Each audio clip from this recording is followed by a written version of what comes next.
No pressure. Right. I see faces I know, and I know that some of you know quite a bit about this place. So I'm not going to say an awful lot. You are.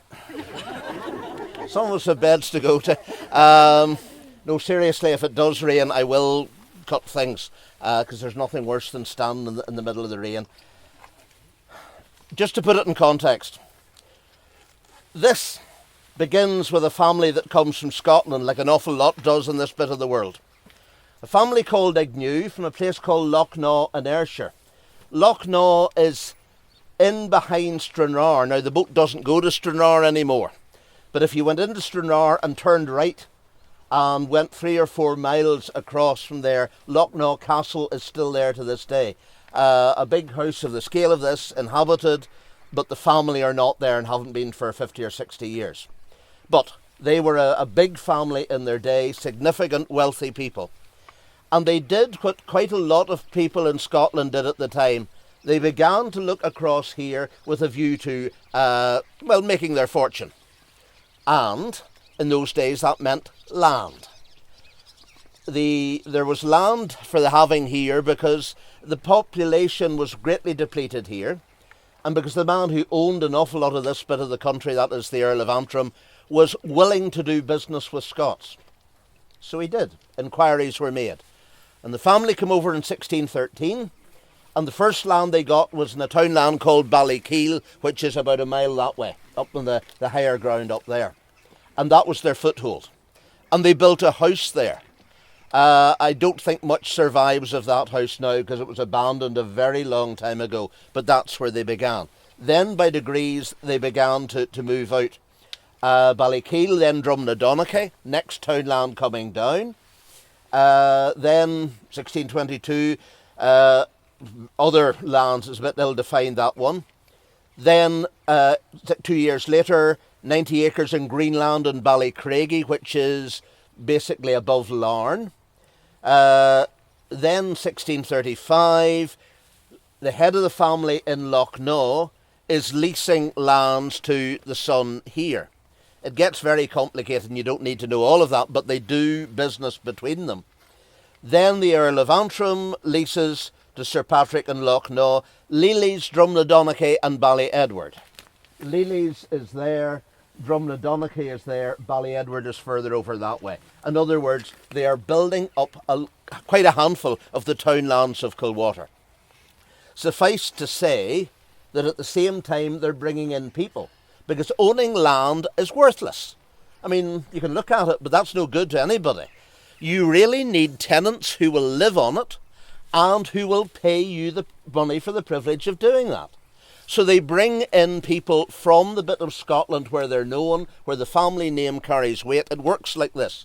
You go round the younger sons of the farmers where you live or the area where you're known, and you say, you'll never have the farm here. Your older brother will have it. Come with me to Ireland and you'll have a farm of your own. Now, anyone that's in the farming line, that means a lot. The other plus is that here, not quite in this spot, but you can see Scotland. On a clear day you can see it. That means that you can go home. It's not the other side of the world. That crossing is quite possible. So if your dad's ill or whatever, you can go back. So that means it's an easier thing to come here. My own ancestors did exactly that, as did the ancestors of a good many other families in Kilwaughter. The first of the family here dies in 1640, and it passes down a generation to his son. He, again, has a fair quantity of land in Kilwaughter. He is active. 1641, there's the big Irish Rising. He is responsible for the defence of, we'll not say the town of Larne, but basically the barricade themselves in the one stone building down there, which is St Sedmus Church. Nothing happens there, but it shows his own standing. He also is, in addition to acting on behalf or as agent for what's now his uncle in Scotland, he is acting on his own behalf, that he is taking land directly from the Earl of Antrim into his name. Also, the other way of classic way of expanding an estate or a farm is you buy into more or marry into more land. and he married Eleanor, the daughter of John Shaw of Ballygally, right? Ballygally Castle and all of that. You're with me? So he marries into that connection, which is how you build a landed family. That one day, 1656, his son Patrick inherits. By the way, Patrick, it goes just generation after generation. They are not imaginative in names, but lots of families were like that. The family in Ballycarry was generation after generation was Archibald, but that happens. Anyway, he inherits. He marries his cousin, Stuart, from Killymoon in County Tyrone. I'll come back to that, remember that name. He's living at Ballykeel, as I say, a mile up that way. But in 1662, he builds this house. Now, not quite what you're looking at. I'll explain in a moment. He builds this house because he now has most of Kilwaughter under his control, and this house is central to it. Ballykeel's away out in the fringe. It's further up, it's out of the way, it's harder to get at anything from there, whereas down here, he's in the centre of his estate, which most landlords like to be. The house. Now, look that way. Never mind the drum tower and the bit that adds on to it. You see a straight wall with 3 windows. 3 bays, as they say, 3 stories high. That is the frontage of the old house. I'll talk about the big renovation later, but that was the old part of the house. And the access came straight across to it. That was the front of the house and facing the laneway. What you have come in was the entrance. The avenue down that way is a modern thing. Modern thing, well, it dates from about 200 years ago, which in terms of this is modern. The entrance came in, what we now know as the back lane, and then it was realigned fairly recently by the limestone company, but it ran straight across to the front of the house. Also around the house and to the back of it was what they would have called a bawn. That is, you have a yard with a fairly substantial wall round it. Remember that Ireland is not a settled place at this time. There's all sorts of activity going on. If you don't have a secure place, then, you might have a big house and you shut yourselves in it and nothing happens. But having said that, whoever's attacking you will drive off your cattle and horses and so on. So you are worse off. So you need to have an enclosed yard where you can drive them in and keep them safe. So that is what is done. That was to the back of the house, as it were, and around that. That Patrick dies in 1686, and he said he was to be decently buried at Castle. Why Castle, I'm not entirely sure, but not here. But we'll come to that in a moment or two. It moves on down a generation. Sir John at Lochnaw sells his interest in 1708. In other words, the family here are owning it in their own right. They're not working for anybody else. It is theirs. The whole estate is obviously doing fairly well, and they're making reasonable money. Part of the proof of that is that they create one of those things that gentry like to have. It was a status symbol. And for those of you that know, it's a couple of miles or a mile and a half that way. That is the Deer Park.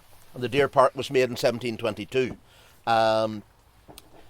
Allegedly, my own family were moved from the Deer Park at that time and went from there to Rory's Glen, which is up behind us here. But again, it was a status symbol, but the family were tolerably well off, not just in acreage, but in money as well. That Patrick dies in 1724, and we know something about his funeral, so we know there was money there. His sister Jane married the Reverend William Ogilvie. Now, if that name doesn't mean anything to you, he was the Presbyterian minister in Larne. There was only one congregation in Larne, which is now the head of the town. That's where his meeting house was. But what that demonstrates, now common enough in Scots people, is that they were a Presbyterian background. That meant a lot to them. And minister married into the family, and that Presbyterian connection carries on for several generations. Often the gentry became connected with the Church of Ireland, not for a couple of hundred years beyond what I'm talking about. This family were Presbyterians. There's another, now comes a William. They got away from Patrick for a wee while. This one they called the Old Squire. He married Margaret, the daughter of James Stewart of Killymoon. Right? You remember that name from before? There are at least 3 marriages, and at least this has to be one of them, where he is marrying what was his first cousin, which is legal, but it's maybe closer than you would necessarily wish for. But there are several connections down the generations. He has 2 sons. One dies young, the other dies, well, a little bit older, but doesn't succeed his father.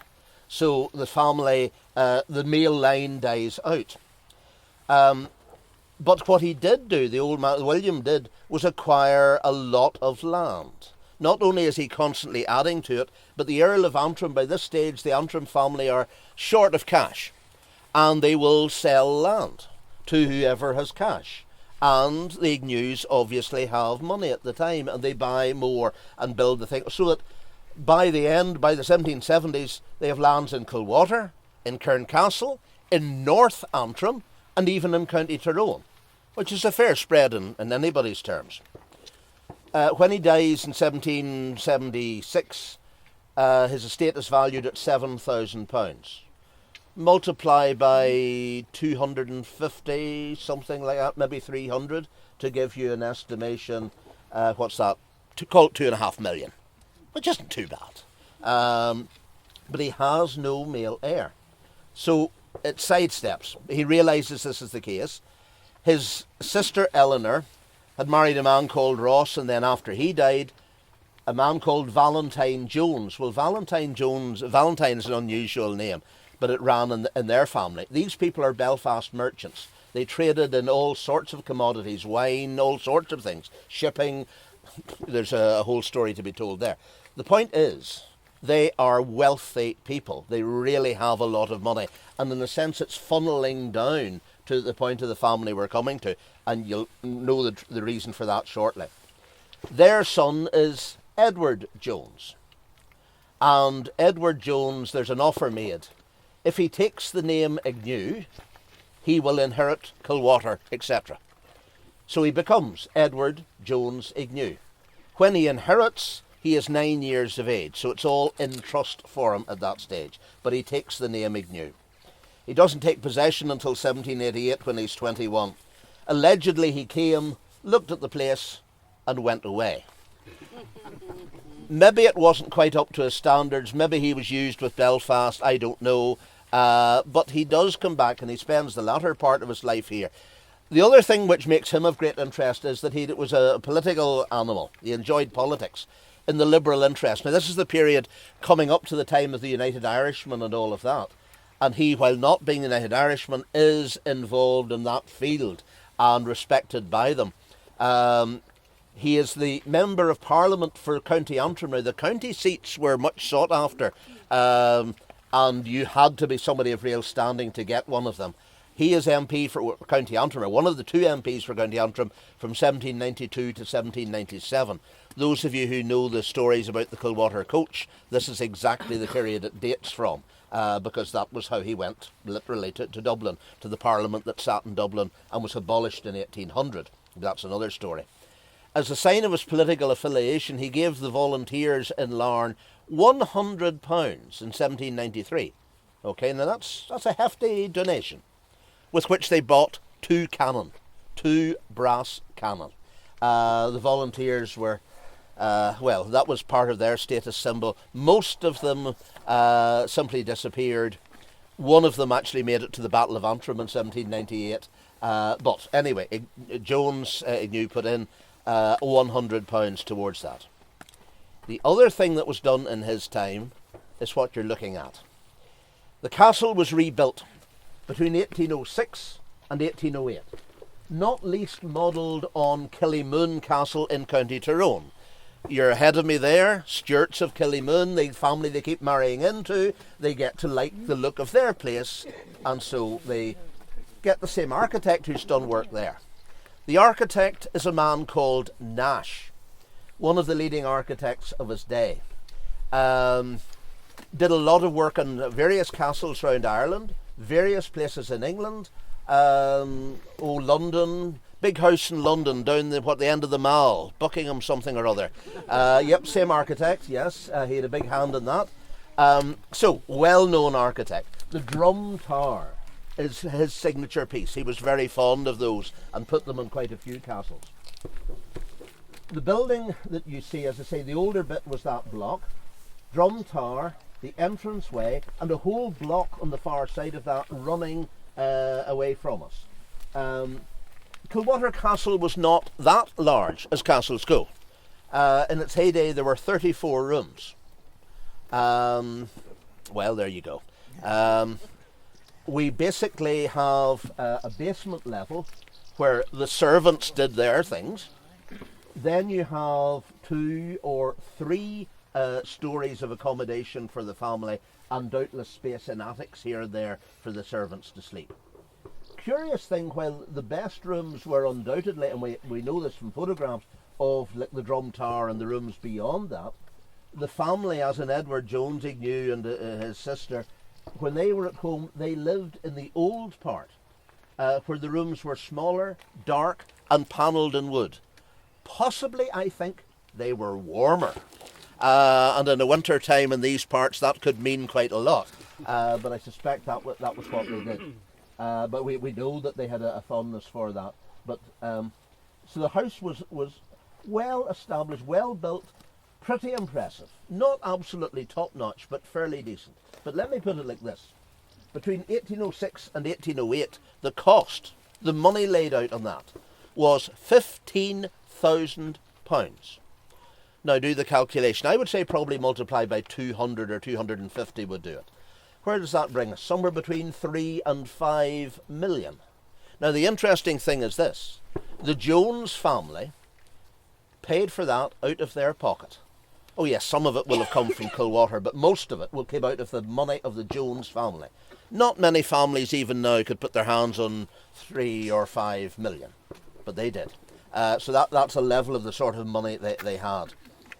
Margaret Jones, who was the sister of Edward Jones Ignew, was very much a businesswoman. She never married, but she had a jolly good head on her shoulders. She knew how to make investments pay. She knew how to look after money, all that sort of thing, which is why she was able to pay for that to happen, and doubtless able to pay so many of the bills. When you look at it, even to this day, if you can see the windowsills, many of them are blocks of stone, but carved quite ornately. Though that wasn't done by a jobbing stonemason in Kilwaughter. That was done maybe in Dublin, maybe over the water, and shipped in.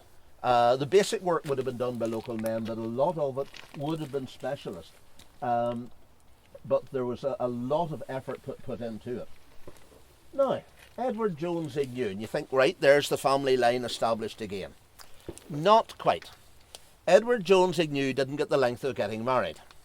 That didn't stop him having children, but he didn't get the length of getting married.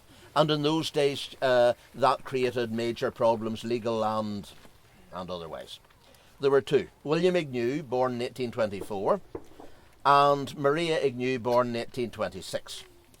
Edward Jones Ignew dies in 1834, so the children are youngsters.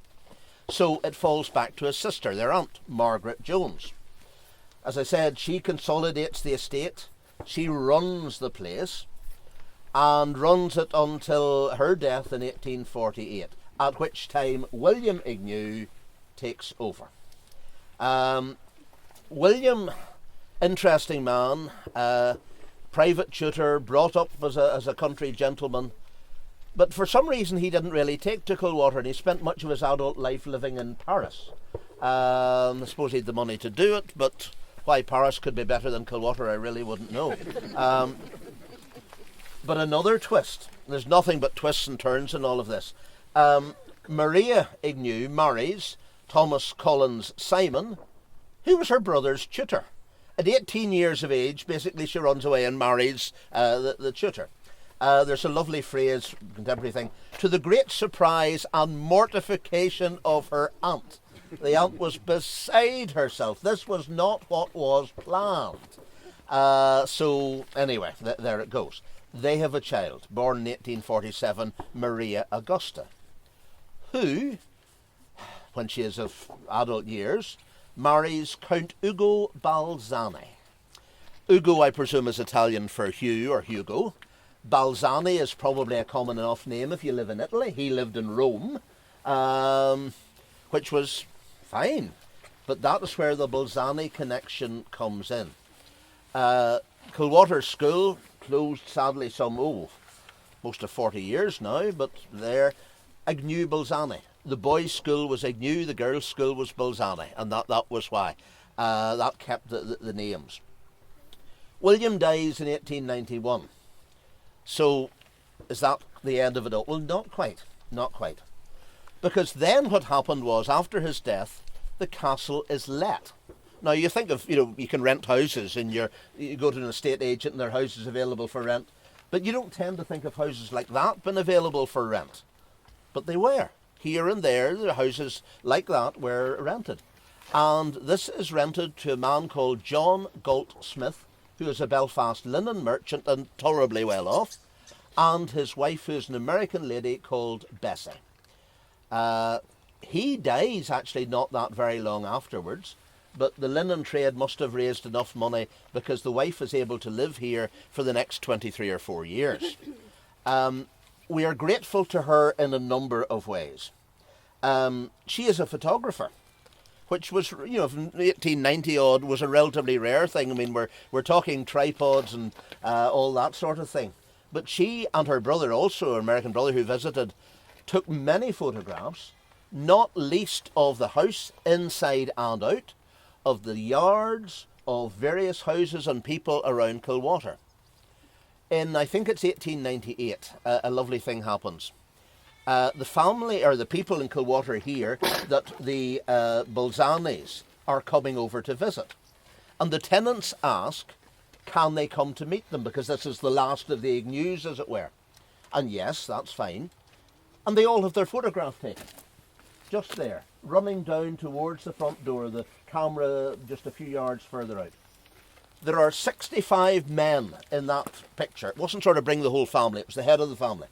All in their Sunday best, in 3 rows, the first one sitting on the ground, the next, you can imagine the thing. And at the end there are Count and Countess Balzani, and there are the Goldsmiths. It is possible to identify some people in that photograph. I can make out my own great-grandfather and a brother of his. With time and effort, it should be possible to work out quite a lot of Kilwaughter people, because many of the older families are still here. Their great-grandparents held the same farms as they do now. All of that happens. So the connection was there, and they appreciated rather much, that they could meet this lady. However, after 20 years, etc., she decided she would go home to America. There was a major auction here in 1922. Much of the contents of the house were sold. And in 1923, Bessie Goldsmith packed her bags and went back to the US of A.